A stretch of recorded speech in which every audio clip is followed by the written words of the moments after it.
Buenos días, hermanos. Buenos días ahí al Zoom también. Bueno,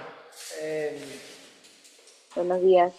hoy me gustaría hablaros de un tema que es central, vital en la vida cristiana, la misericordia. La misericordia no solo es un atributo divino, sino que también es un llamado para nosotros a vivir con compasión y amor hacia los demás. La Biblia nos enseña que al ser misericordiosos reflejamos el corazón de Dios y su amor infinito por la humanidad. Vamos a empezar con las palabras de Jesús en el libro de Mateo, capítulo 5, versículo 7, donde en el Sermón del Monte Él nos declara: bienaventurados los misericordiosos, porque ellos alcanzarán misericordia. Con este versículo nos recuerda que la misericordia no solo es una virtud a practicar, sino que es una bendición también que recibimos al ofrecerla a los demás. Ser misericordiosos es vivir en armonía con el carácter de Dios. Vamos al libro de Lamentaciones, capítulo 3, versículos 22 y 23, en los que encontramos una poderosa declaración sobre lo que es la misericordia de Dios, que dice así: por la misericordia de Jehová no hemos sido consumidos, porque nunca decayeron sus misericordias. Nuevas son cada mañana, grande es tu fidelidad. Este pasaje nos muestra que la misericordia de Dios es constante y renovadora, dándonos esperanza y fortaleza cada día. Asimismo, en el libro de Miqueas, capítulo 6, versículo 8, se nos instruye sobre lo que Dios espera de nosotros. Dice así: oh hombre, Él te ha declarado lo que es bueno. ¿Y qué pide Jehová de ti? Solamente hacer justicia y llamar misericordia y humillarte ante tu Dios. Este versículo nos llama a amar la misericordia y a integrarla en nuestras vidas, como una expresión de nuestra fe y humildad ante Dios.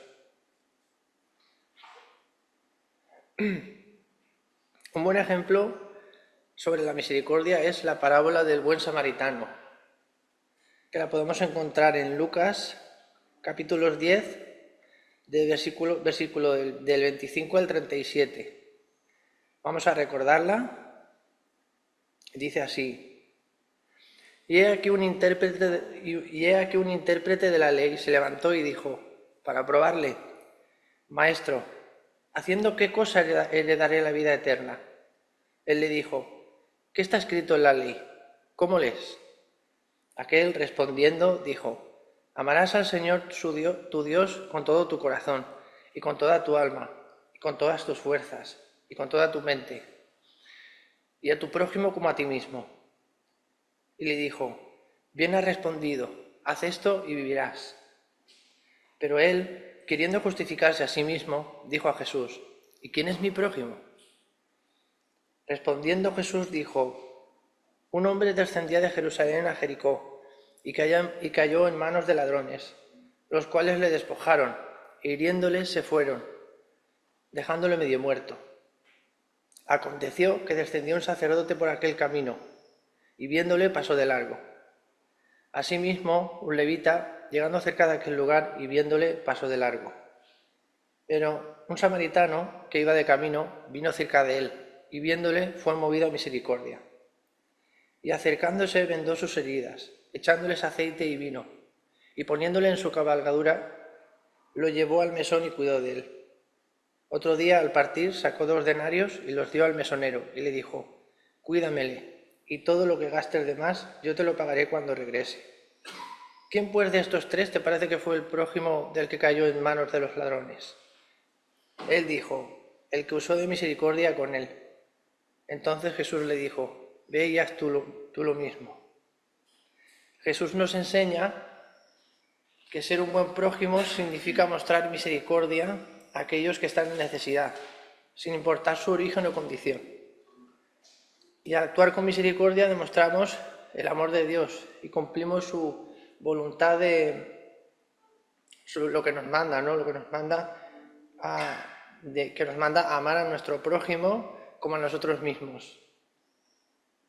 Y finalmente, en el libro de Santiago, en capítulo 2, versículo 13, se nos advierte: porque el juicio sin misericordia se hará con aquel que no hiciere misericordia, y la misericordia triunfa sobre el juicio.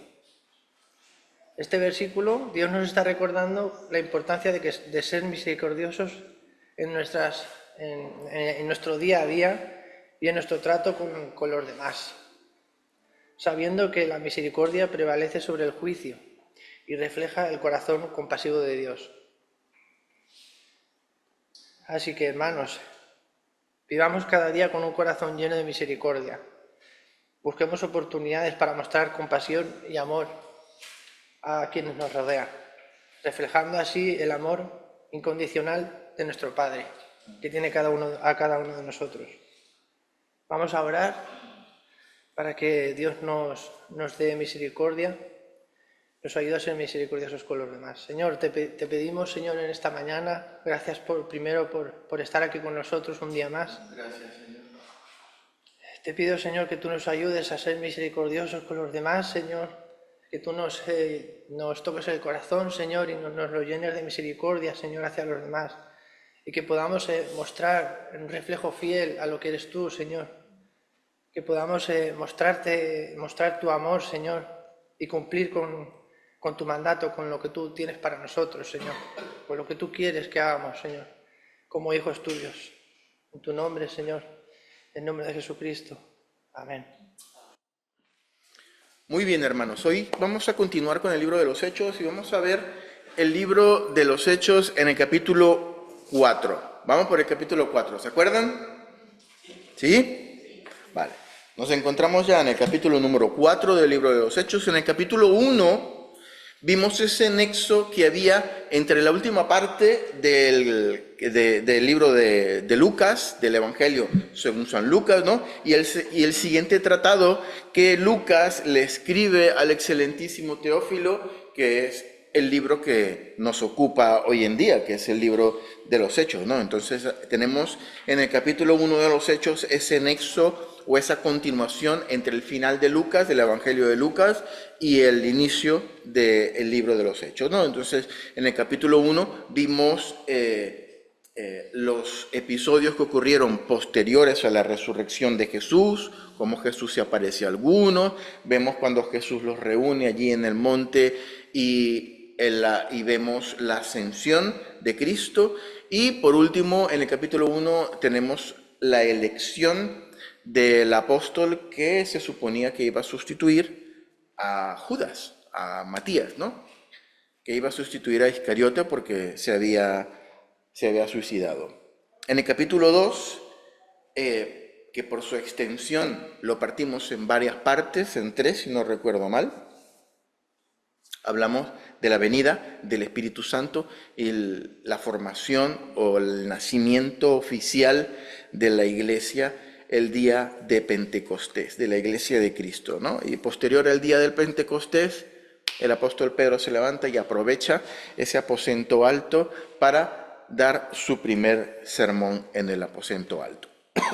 En el capítulo 3, los apóstoles, llenos del Espíritu Santo, vimos cómo fueron al templo a orar y pues se encontraron con este señor cojo de nacimiento que estaba allí sentado a la puerta que se llamaba La Hermosa.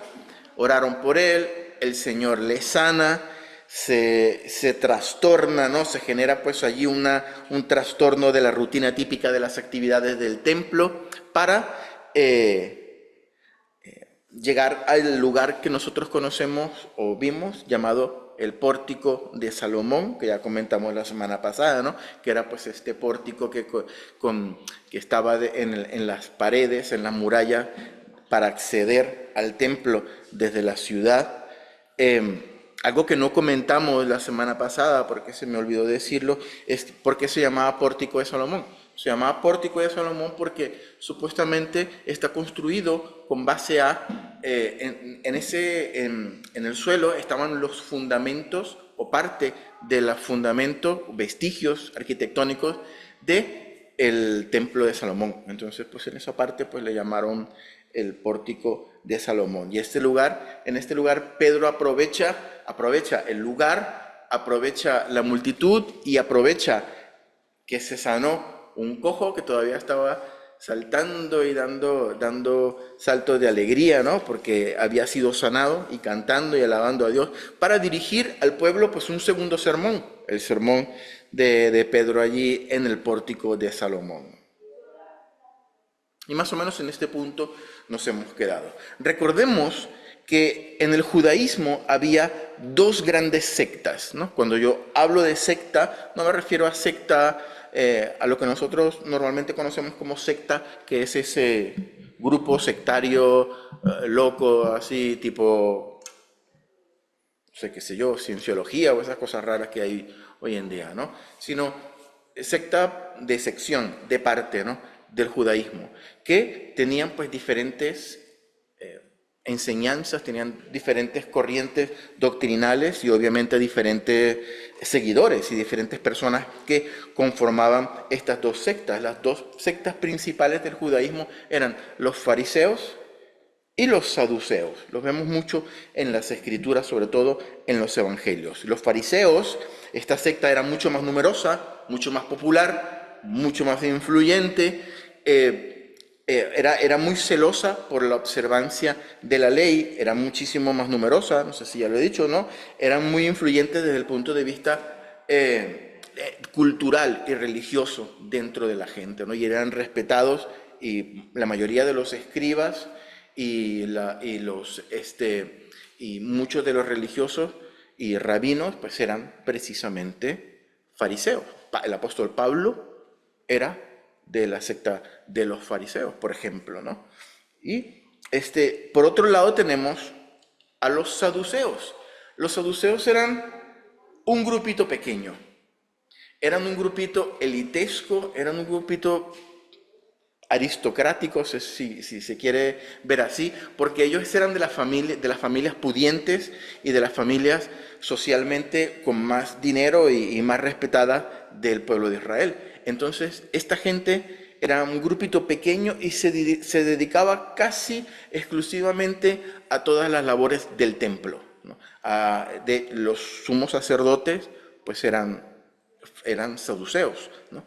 Eran gente normalmente con dinero y normalmente se congraciaban mucho con el gobierno romano, con el gobierno del Imperio Romano, ¿no? Entonces no eran tampoco tan bien vistos, pero eran personas muy respetadas porque eran personas adineradas, eran personas que estaban en los cargos más importantes del gobierno y del templo, ¿no? Eran muy pocos, era un grupo muchísimo más reducido. Y una de las particularidades doctrinales más importantes de los saduceos, que lo encontramos algunas veces en las escrituras, es que los saduceos no creían en la parte espiritual. Ellos básicamente utilizaban como libro doctrinal el Pentateuco, los primeros 5 libros de Moisés, el Génesis, Éxodo, Números, Deuteronomio y Levítico. No lo he dicho en orden, pero ese es. Y algún libro más para ayudarse, pero ellos eran básicamente de esos libros, ¿no? No se basaban pues ni en los libros proféticos, ni en los libros poéticos, ni en los salmos, ni eso. Y una de las particularidades más curiosas es que los saduceos, a diferencia de los fariseos, ellos no creían ni en los espíritus, ni en los ángeles, y no creían en la resurrección. Ellos decían que no había resurrección en el día postrero. Los fariseos sí, los fariseos hablaban y enseñaban un tipo de resurrección. Cuando el reino se manifestara de Dios, iba a ocurrir una resurrección de los muertos. No así los saduceos. Y recuerden que los saduceos eran de las personas que estaban a cargo del templo, ¿no? De los sacerdotes y ellos, ¿no? Versículo 1 del capítulo 4 de Hechos. Hablando ellos al pueblo, vinieron sobre ellos. Aquí lo que podemos hacer es juntar, unir la última parte del versículo 3 porque está ocurriendo uno a continuación del otro. Imagínense, todavía estaban predicando allí en el pórtico de Salomón, había ocurrido la trifulca de la sanación del cojo y estaba todavía todo calentito allí. Hablando ellos al pueblo, quiere decir Pedro y Juan, que estaban todavía compartiendo el evangelio al pueblo, vinieron sobre ellos los sacerdotes con el jefe de la guardia del templo y los saduceos, que acabamos de hablar de ellos, resentidos de que engañasen al pueblo y anunciasen en Jesús la resurrección de entre los muertos, ¿no? Entonces aquí vemos que como los saduceos no creían en eso, pues ahí tenían unas personas que estaban haciendo una enseñanza que se basaba básicamente en la resurrección de los muertos. Eso les incomodaba muchísimo. Aquí habla del jefe también de la guardia del templo. El templo era algo tan grande y tan organizado que tenía incluso varios cuerpos de orden. Está el cuerpo de orden que se encargaba de las mujeres, que se encargaba de los hombres y que se encargaba de diferentes partes. Y todos estos cuerpos tenían un jefe, como por decir el jefe de policía, que era prácticamente era la persona más importante después del sumo sacerdote.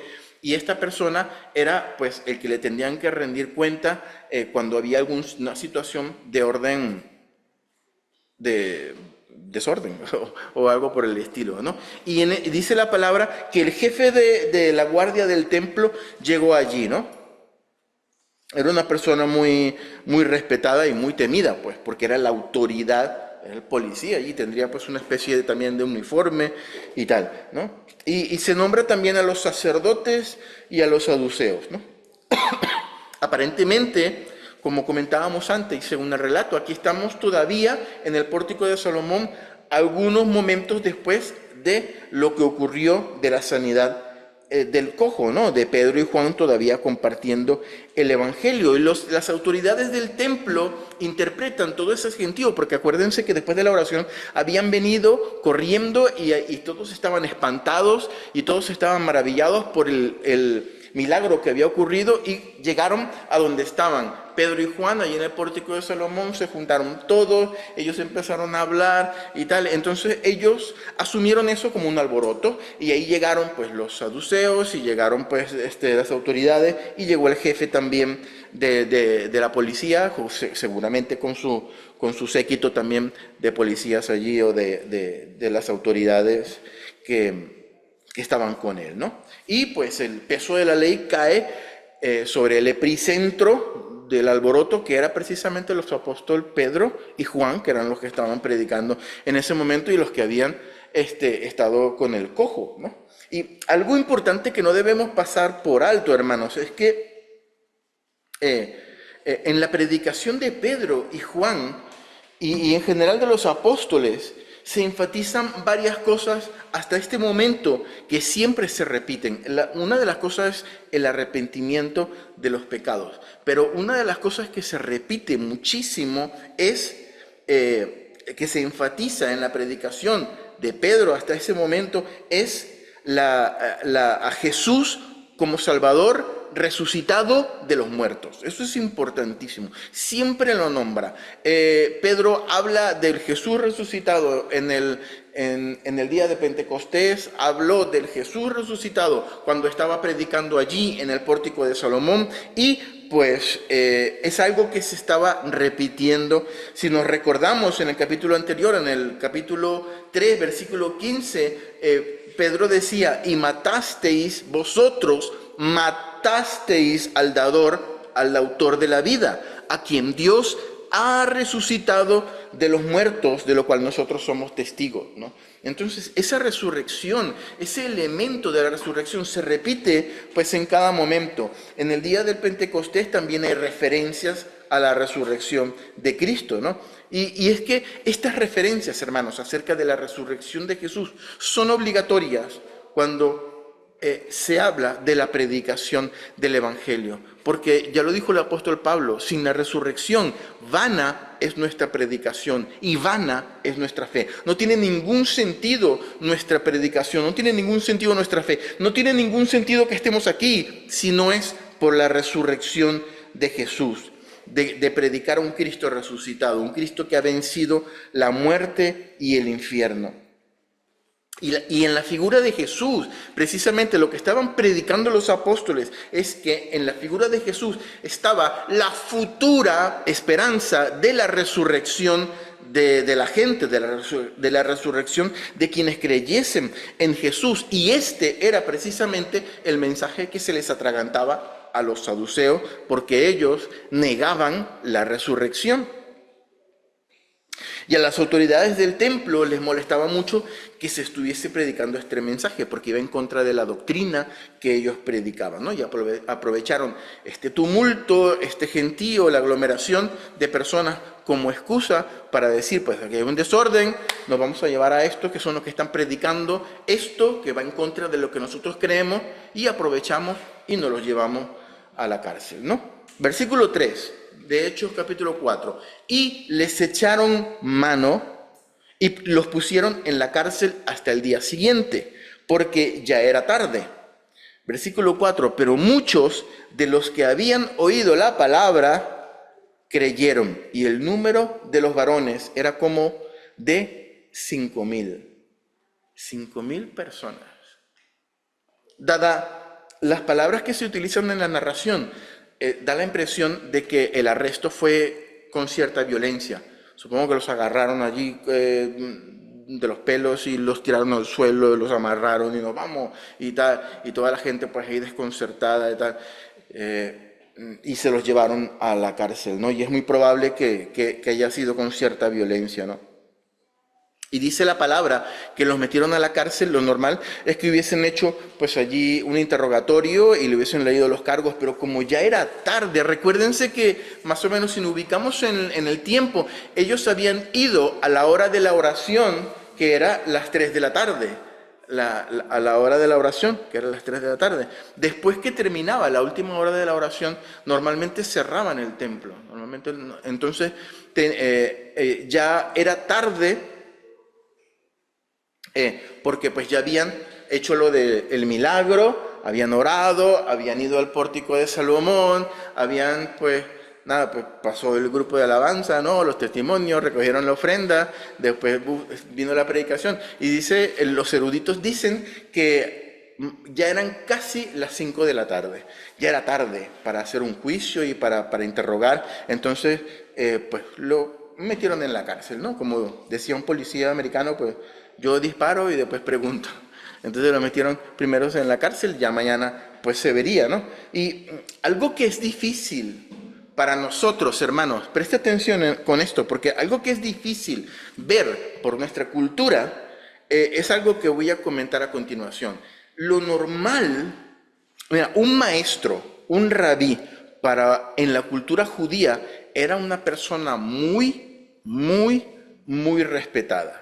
Tenías que tener cierto nivel para tú llamarte o para que otros te llamaran a ti mismo maestro, ¿no? Tenías que tener unas credenciales importantes, tenías que tener un trasfondo de estudio súper vasto, ¿no? Un maestro tenía que ser una persona reconocida, y ya lo hemos comentado en alguna ocasión, la palabra rabí significa mi grande. O sea, cuando una persona le llamaba a otro rabí, le estaba llamando mi grande, o sea, mi grande, ¿no? La persona que está por encima de mí, pero de una manera grande. Eres excelentísimo, eres grande, eres un maestro, ¿no? Entonces era una persona pues muy respetada. El grado de respeto que se le tenía a una persona que enseñaba en la cultura hebrea era muy importante, era una cosa fuera de serie, ¿no?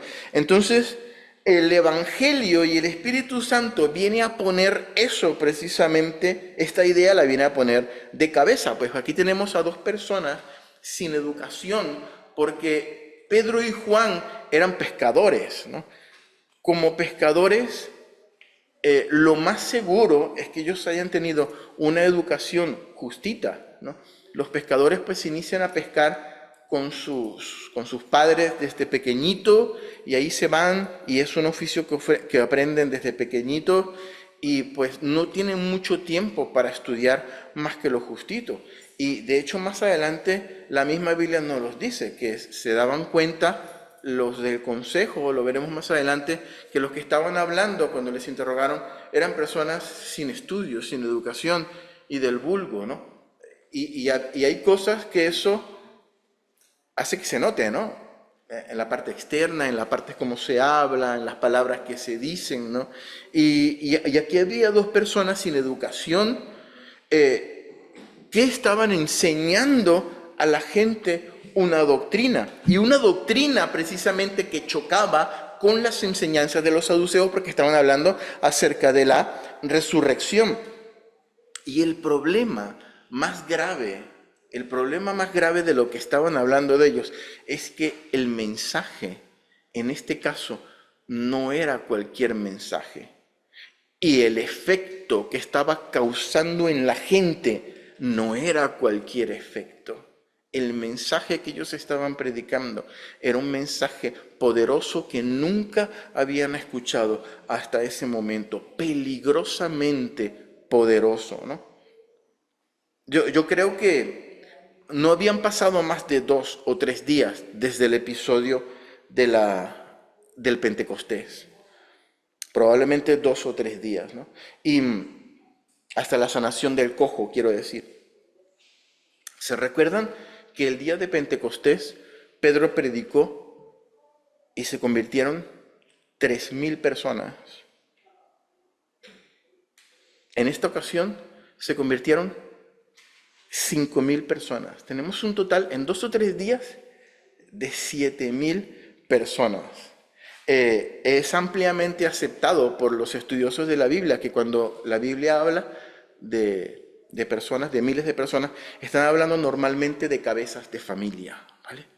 De hombres cabezas de familia. Eso quiere decir, si sacamos las cuentas de las esposas, de las mujeres y los hijos, pues tenemos que en Jerusalén, donde el Señor funda y crea y hace nacer su iglesia, 2 o 3 días después del Pentecostés tenemos una iglesia de más de 20,000 personas.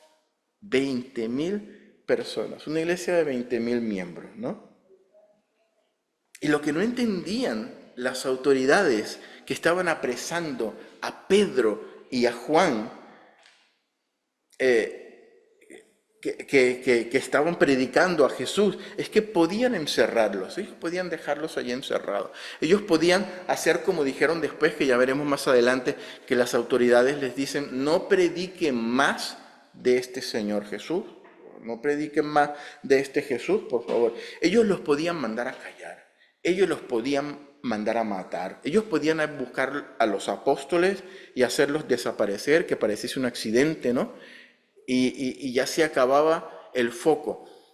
No se acababa. ¿Saben por qué? Porque ellos podían acabar con los apóstoles, con Pedro, con Juan, con Santiago, con Andrés, con el otro Judas, podían acabar con todo. Pero ya 2 o 3 días después del Pentecostés, había una iglesia de más de 20,000 personas, en donde cada persona tenía en su corazón la semilla sembrada del Evangelio. Lo que acababa de ocurrir allí, se me ponen los pelos de punta, lo que acababa de ocurrir allí era el inicio imparable del nacimiento de la iglesia de Jesucristo. Nada más y nada menos que casi 20,000 personas llevando en su interior el fuego, aleluya, imparable del Evangelio. Ya era algo viral, para utilizar un término que se utiliza hoy en día, ¿no? Se estaba expandiendo y eso solo era el comienzo, ¿no? Si tú crees, hermanos, que el pecado es viral, porque lo es, ¿no? El Evangelio es doblemente, triplemente, n veces cantidad más viral que el mismo pecado. Romanos 5:20. Vamos a leer Romanos 5:20, que es un pasaje maravilloso que el Señor ponía en mi corazón mientras leía la parte de los Hechos.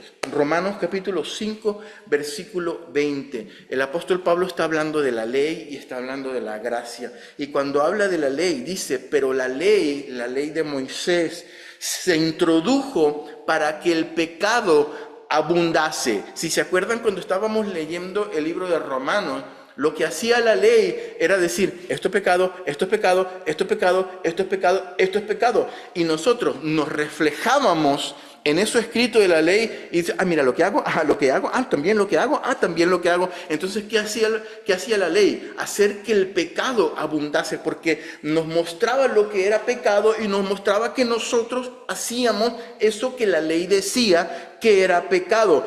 Punto y coma, mas cuando el pecado abundó, dice la palabra, sobreabundó la gracia. Aleluya. Hermano, las llaves que el Señor Jesucristo le dio a Pedro, o le dijo que le entregaría a Pedro en ese episodio en Cesarea de Filipo, allí en Mateo 16, el apóstol Pedro, como representación naciente de esa iglesia que tenía esas llaves. Las llaves son el Evangelio. Esas son las llaves que hacen que se abran las puertas de los cielos para que, a pesar del pecado en el corazón del hombre, la gente pueda tener acceso a la gloria de Dios. Ese Evangelio, hermanos, que fue transmitido por Pedro y por Juan y por los demás apóstoles, que en cuestión de días se multiplicó a una iglesia de más de 20,000 personas, también tenía cada uno de esas 20,000 personas una copia de esa llave, de esas llaves, ¿no? De ese evangelio, que es el evangelio que ha llegado a nuestros corazones. Y tenemos nosotros una copia en nuestros bolsillos de esa llave, porque ha llegado a nuestras vidas, ¿no? En la palabra se nos dice que por más difícil que veamos que una persona llegue al conocimiento de Dios, al conocimiento del evangelio, por culpa del pecado, por culpa de que esa persona está metida en mucho pecado, por culpa de que está enredada en cosas del mundo, que está metida en brujerías, en supercherías, en teorías raras, cosas que lo retienen y lo mantienen cautivo. Por más que abunden estas cosas, la palabra dice que la gracia sobreabunda a pesar de estas cosas. Las palabras poderosas del Evangelio de Jesucristo traen gracia a la vida de las personas que tienen muchísimo peso por el pecado, y la gracia pesa muchísimo más. La gracia sobreabunda cuando abunda el pecado. Hermano, todo esto forma parte de lo que el Evangelio nos enseña. Con la muerte no se acaba todo. Antes se acababa todo con la muerte. Ahora no. El poder de Dios, a través de la resurrección de Jesús, nos dice que ahora hay algo muchísimo más poderoso que la muerte. Aleluya. Podemos decir que donde la muerte abunda, el poder y la gracia de Dios sobreabundan. Aleluya. Ese poder y esa gracia que aplasta, que vence la muerte, sobreabunda. Y esa es la palabra de fe que predicamos. Esa es la llave que cada uno de nosotros tenemos, hermanos. No importa cuán profunda sea la metida de pata, no importa cuán grande sea el pecado a los ojos de Dios, no importa cuánto daño hayamos hecho, hermano, el Evangelio es esa llave que cierra la puerta de la muerte y abre la puerta de la vida eterna a la persona que cree, que cierra la puerta de la condenación y abre la puerta de la gracia. Por eso, hermanos, nosotros como iglesia somos llamados a compartir esa palabra. Somos llamados a decirle a la persona, mira, aquí tienes las llaves. Tú puedes tener una copia de estas llaves. Aleluya. Y seguir cerrándole la puerta a la muerte y abriéndole la puerta a la gracia y la vida. Esa gracia que sobreabunda, esa gracia que es más grande, que pesa más que tu pecado, que pesa más que tu culpa, que pesa más que las cosas negativas que hayan ocurrido en tu vida. Un mensaje que puede hacer que sobreabunde la gracia en la vida de las personas y es porque llevamos el virus más contagioso y más potente que hay. Dice la palabra en el versículo 5 de Hechos, capítulo 4, aconteció al día siguiente, amaneció al otro día, ¿no? Y pasaron la noche en la cárcel nuestros queridos Pedro y Juan, y al día siguiente que se reunieron en Jerusalén los gobernantes, los ancianos y los escribas, y el sumo sacerdote Anás y Caifás y Juan y Alejandro y todos los que eran de la familia de los sumos sacerdotes. Por lo general, cuando vemos en el libro de los Hechos que habla acerca de ancianos y escribas, ancianos eran pues algunos sacerdotes, y los escribas, pues los que escribían las leyes y todo eso, estamos hablando normalmente de los fariseos. Cuando hablan en el versículo 6 del sacerdote Anás, de Caifás, de Juan y de Alejandro y todos los que eran de su familia, estamos hablando probablemente de la secta de los saduceos. Pero básicamente allí estaba reunido pues la crema de la crema, los más importantes del gobierno judío, ¿no? Y dice la palabra que formaron ahí un semicírculo y pusieron en el centro a Pedro y a Juan. Y dice el versículo 7, y poniéndoles en medio, les preguntaron, ¿con qué potestad o en qué nombre habéis hecho esto vosotros? ¿Qué le estaban preguntando? O sea, lo de la sanidad del cojo, ¿no? Dado que no eran maestros reconocidos, ni eran personas que estaban facultados para enseñar, les tenían que hacer esa pregunta. O sea, ¿quién les dio a ustedes autoridad para ir y enseñar y hacer este tipo de milagros? ¿En nombre de quién lo han hecho, no? Ellos sabían que estaban predicando al Jesús resucitado, pero querían un poquito hurgar allí en la herida, ¿no? Entonces Pedro, muy importante el estado de Pedro. ¿Cómo dice la palabra que estaba Pedro en ese momento? Estaba triste, estaba alegre, estaba feliz, estaba con ganas de hacer pis. ¿Cómo estaba Pedro en ese momento? Lleno del Espíritu Santo, aleluya, lleno del Espíritu Santo, que cada vez que nosotros vayamos a abrir nuestra boca, porque nos preguntan algo, porque nos piden nuestra opinión, porque tenemos que dar nuestro juicio de valor ante una situación que se presenta en nuestras familias, en nuestros trabajos, que podamos hacerlo como lo hizo Pedro, lleno del Espíritu Santo, segurísimo que las palabras van a salir medidas, poderosas y con la sabiduría de lo alto. Pedro, lleno del Espíritu Santo, les dijo, gobernantes del pueblo y ancianos de Israel, versículo 9, puesto que hoy se nos interroga acerca del beneficio hecho a un hombre enfermo y de qué manera éste haya sido sanado, fíjense cómo el Espíritu Santo le da la astucia a Pedro para responder de una manera tan sagaz. Lo primero que dice Pedro, incluso antes que le presenten los cargos que le estaban presentando por lo que ellos habían hecho, le responde, bueno, como nos estáis interrogando porque le hemos hecho un bien a una persona y lo hemos sanado y lo hemos curado, no, o sea, es un poquito como es este juego psicológico para decirles, pues sí, mira, nos habéis apresado que le hemos hecho un bien a una persona, ¿no? Como para confrontarlos y como para hacerlos sentir un poquito mal. O sea, sí, vale, no cabe duda de que los hemos apresado porque han sanado a una persona que tiene 40 años allí cojo, ¿no? Para confrontarlos y para ponerlos hasta cierto punto pues en vergüenza, ¿no? Y enseguida Pedro vuelve a explicar la razón por la cual ese hombre que antes era cojo, ahora no es cojo y ahora sigue todavía saltando y alabando a Dios, ¿no? El hombre probablemente, aparentemente según el relato bíblico, estaba allí. Probablemente lo habían llevado como un testigo, ¿no? Y les dice la razón por la cual ese hombre que estaba allí había sido sanado, y enseguida les responde la pregunta que les hicieron inicialmente los principales. Les preguntaron, ¿en nombre de quién o con qué potestad habéis hecho esto?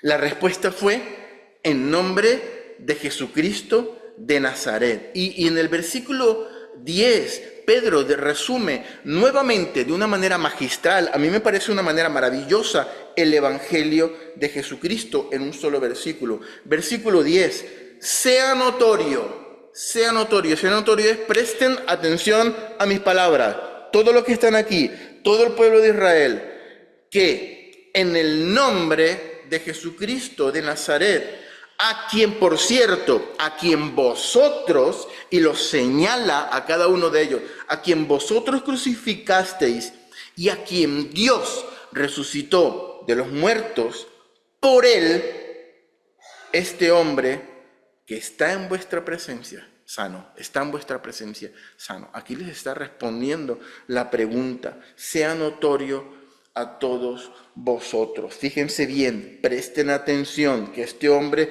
que está aquí está sano en el nombre de Jesucristo de Nazaret. Otra vez, no cualquier Jesús, Jesús el Cristo, Jesús el Mesías, el que venía de Nazaret, con pelos y señales, con nombre y apellido, a quien vosotros crucificasteis y a quien Dios resucitó. Aquí les vuelve a meter así la llaga a los saduceos de la resurrección, ¿no? Y una cosa muy interesante es que Pedro se cuida en decir que el milagro de la resurrección fue hecho por Dios, a quien Dios resucitó, ¿no? Fue una manera muy astuta, creo yo, de decirle al grupo de personas que no creían en la resurrección, que precisamente la resurrección fue obra divina, fue obra del Dios en que todos creían. Entonces era difícil, era ponerlos en una situación difícil, decir, no creo en la resurrección, porque estarían diciendo, no, Dios no es tan poderoso como para resucitar a una persona. Entonces mira cómo las palabras fueron tan claves y tan bien elegidas por el poder del Espíritu Santo, ¿no? Negar la resurrección es una cosa, pero negar el poder de Dios, que Dios es capaz de resucitar a una persona, eso es otra cosa. Y Pedro se cuidó en decir, Dios que resucitó a Jesús. Versículo 11.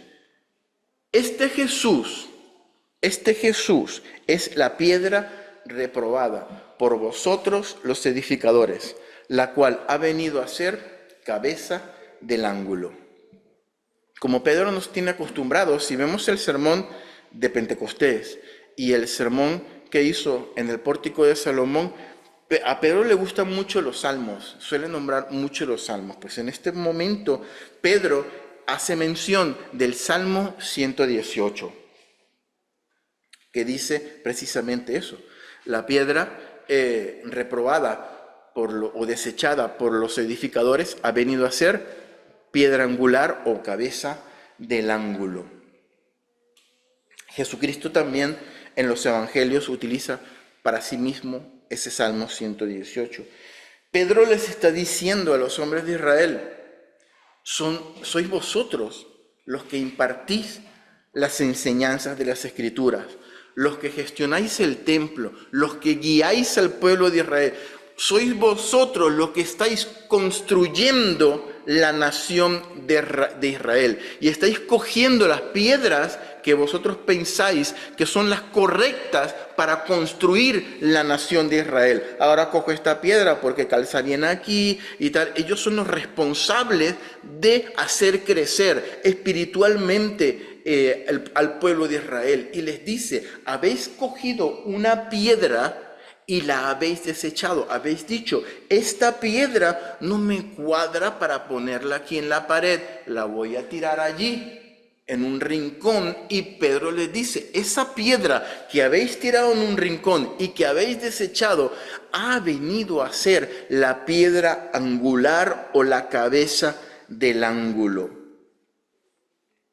En la construcción o en la edificación, la piedra angular o la cabeza del ángulo, la piedra, es una piedra muy importante en la edificación. Normalmente se pueden ver dos versiones, o podemos tener dos versiones de cuál es la piedra angular. La piedra angular puede ser, en una primera versión, es la piedra que cuando están construyendo una edificación ponen en la esquina, que hace ángulo, ¿no? Es la primera piedra que ponen en la esquina, que hace ángulo. ¿Qué hace esa piedra? Esa piedra lo que hace es servir de guía para que el ángulo, para que la esquina de la edificación salga derechita y sobre esa piedra confluyen la pared que viene aquí y la otra pared que viene del otro lado. Entonces van construyendo ese ángulo y queda pues la esquina de la edificación. Esa es la primera forma en que se llama una piedra angular. Pero hay otro tipo de piedra angular que es, ¿habéis visto esos arcos?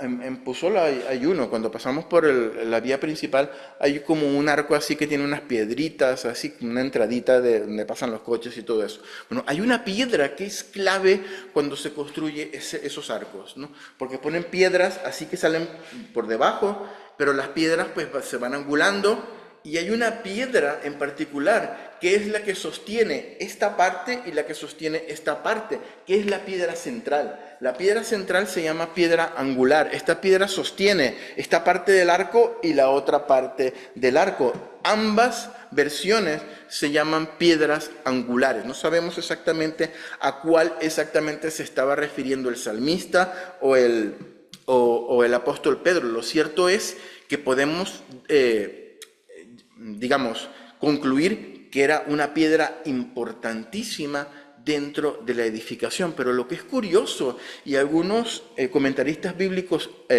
dicen, es que esa piedra angular es esa piedra, tanto la piedra de la esquina como la piedra que sostiene ambas partes del arco, es importante para que ambas paredes confluyan y crezcan de manera recta. O que la parte del arco derecha y la parte del arco izquierda confluyan bien y no se caiga ni una ni otra. Y muchos comentaristas bíblicos dicen que allí hay un contenido un contenido profético diciendo que Jesús es esa piedra que hizo confluir a israelitas y a gentiles para construir una edificación única, recta y bien alineada. También en la parte del arco, israelitas y gentiles sostenidas por la piedra angular y que ninguna de las dos se caiga. Pero lo cierto es que por piedra angular hablamos de una de las piedras más importantes de la edificación. Y lo que les está diciendo Pedro aquí es, vosotros habéis cogido la piedra que es sumamente importante para la edificación, probablemente la más importante, y la habéis desechado. Esa piedra es Jesús, que ha venido a convertirse en la piedra angular, en la piedra del ángulo. Y remata diciendo el versículo 12. Y en ningún otro hay salvación, porque no hay otro nombre bajo el cielo dado a los hombres en que podamos ser salvos. Aquí quiero hacer un breve inciso que me gustaría hacer a propósito de este último versículo que acabamos de leer. Con este último versículo cerramos la primera parte del capítulo 4 porque todavía queda una parte muy interesante y larga, pero no nos va a dar tiempo de hacerlo todo. Entonces yo he calculado para dejarlo hasta el versículo 12. Pero cuando nosotros leemos la parte salvación en el Nuevo Testamento, enseguida, ¿a qué lo asociamos? La palabra salvación, como a ser salvo de los pecados, ¿no? A huir de la condenación eterna para pasar a la gloria del Señor, a ir al cielo. Pues eso es para nosotros salvación, no ir al infierno y que nuestra alma se vaya al cielo, ¿no? Y en realidad, sí, pues es eso, la salvación es eso. Sin embargo, el inciso que yo quería hacer aquí era algo que probablemente pues no sepamos, pero hoy lo vamos a saber. La palabra que se utiliza en todo el Antiguo Testamento para salvación y sanación, en realidad es la misma palabra en griego. O sea, vienen de la misma raíz, Entonces, por eso muchas veces vemos en los evangelios que Jesús le pregunta a una persona enferma, ¿quiere ser salva? Le está preguntando, ¿quiere ser sana? Pero también se puede traducir como salva. porque es la misma palabra, ¿no? Entonces, para nosotros, ser sanado es ser liberado de una enfermedad o ser curado de una enfermedad. Y ser salvado es ir al cielo. Son como dos acepciones diferentes de la misma palabra, pero ser salvado y ser sanado es el mismo término en griego, ¿no? Es como si, hay que pensarlo en el griego de la época, ¿no? Es como ser salvado, es como ser pues salvado de la enfermedad, ¿no? Curado de la enfermedad. Pero también es aplicable a la salvación, a la soteriología, tal y como nosotros lo conocemos, ¿no? Sabiendo esto, tiene muchísimo más sentido el versículo 12, porque si el versículo 12 estuviésemos hablando de la salvación, de ir al cielo, ¿no? Es una de las doctrinas de la salvación, ¿no? Entonces parecería el versículo bíblico un poco fuera de contexto. Imagínate que le preguntaron, ¿en nombre de quién están haciendo eso? Entonces sí, lo estamos haciendo en nombre, la sanación es en el nombre del Señor Jesucristo, el que vosotros habéis crucificado, el que habéis desechado como la piedra, y en ningún otro hay salvación, ¿no? Sino solamente en Jesús. Entonces queda como un poquito fuera de lugar, aunque es correcto teológicamente, queda como un poquito fuera de contexto, ¿no? Tenemos que entender que en el versículo 10 Pedro está diciendo que ese hombre estaba allí, había sido sanado por Jesús de Nazaret. Y en el versículo 12 él cierra la idea diciendo, porque Jesús es el único que puede sanar. O sea, les está diciendo básicamente, ese hombre se sanó por Jesús de Nazaret. ¿Por qué? Porque el único que puede sanar es Jesús. Y no hay otro nombre dado a los hombres en el que pueda haber sanidad, sino en Jesús. ¿Qué está haciendo Pedro y qué está haciendo Juan? Diciendo lo mismo que hicieron la semana pasada que vimos. No me miren a mí, no me miren a mí, porque yo no he sanado a nadie. Aquí el único que puede sanar y el único nombre dado a los hombres en el que puede haber sanidad es en Jesús. Entonces aquí Pedro les está terminando de machacar al concilio que estaba allí reunido y diciendo, nosotros no hemos hecho nada. Fue Jesús, el Jesús que vosotros habéis crucificado y que Dios ha levantado de los muertos, Él ha sanado, porque Él es el único que puede sanar. Y no hay otro nombre que Dios haya dado a los hombres en el que pueda haber sanación.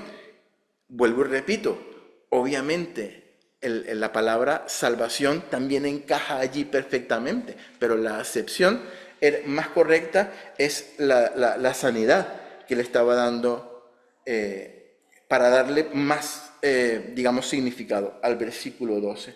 Y gloria a Dios, porque solo en Él hay salvación, porque no hay otro nombre dado a los hombres en quien podamos ser salvos. Nosotros podemos hacer un montón de cosas, podemos seguir un montón de sacramentos, podemos meternos en todas las iglesias conocidas y por conocer, pero al final se resume en que solo en Él hay salvación. Y no hay otro nombre dado a los hombres, no hay sacramento, no hay obra, no hay cosa que hagamos, no hay obra que hagamos, no hay cosas que nosotros intentemos hacer que nos pueda dar salvación, porque lo único que dice que nos puede dar salvación es Jesús. No hay otro nombre dado a los hombres en quien podamos ser salvos, solo en el nombre de Jesús. Aleluya. Señor, te damos gracias por tu palabra y gracias por esta primera parte que hemos podido aprender del libro de los Hechos, Señor.